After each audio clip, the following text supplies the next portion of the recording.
آپ تھوڑی دیر کے لیے سوچئے کہ ایک شخص جس کی ساری زندگی طرح طرح کی آزمائشوں میں گزری، جسے اپنا گھر بار سب کچھ چھوڑنا پڑا، اور پھر بڑھاپے میں اللہ نے اولاد دی.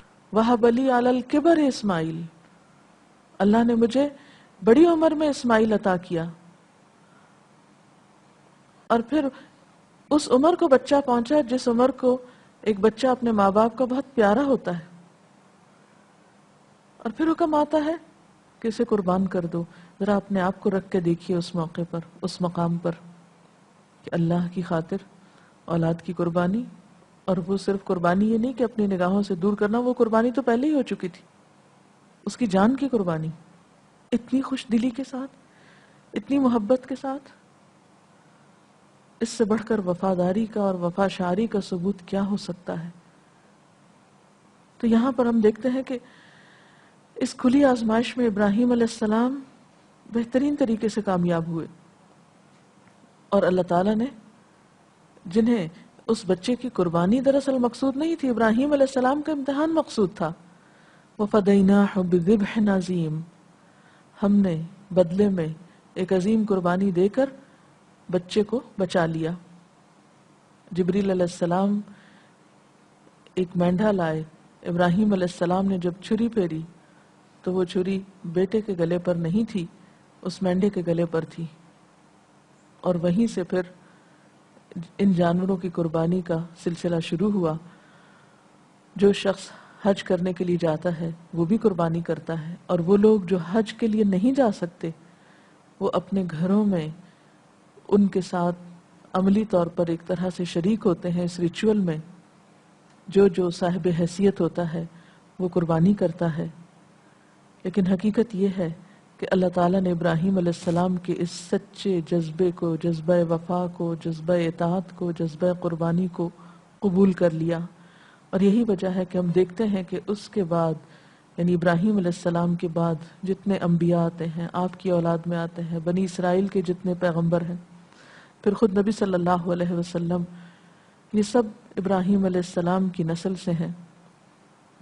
آپ کا ذکر خیر ہر نماز میں درود شریف کے اندر ہوتا ہے. یہ سب آپ کی قربانیوں کا نتیجہ ہے. حقیقت کی بات ہے کہ جو شخص اللہ کی خاطر قربانی کرتا ہے اللہ تعالیٰ اس کے اجر کو ضائع نہیں کرتے. اللہ تعالیٰ اس کو دنیا میں بھی بہترین بدلہ دیتے ہیں. اور اسی لیے یہاں پر مزید فرمایا وَتَرَكْنَا عَلَيْهِ فِي الْآخِرِينَ، ہم نے اس کا ذکر خیر پچھلوں میں باقی رکھا.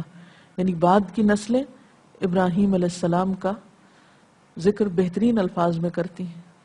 آج آپ دیکھیں، خواہ یہودیت کے پیروکار ہوں یا نصرانیت کے یا اہل اسلام ہوں، سب کے سب ابراہیم علیہ السلام کا ذکر اور آپ کا نام عزت و احترام سے لیتے ہیں.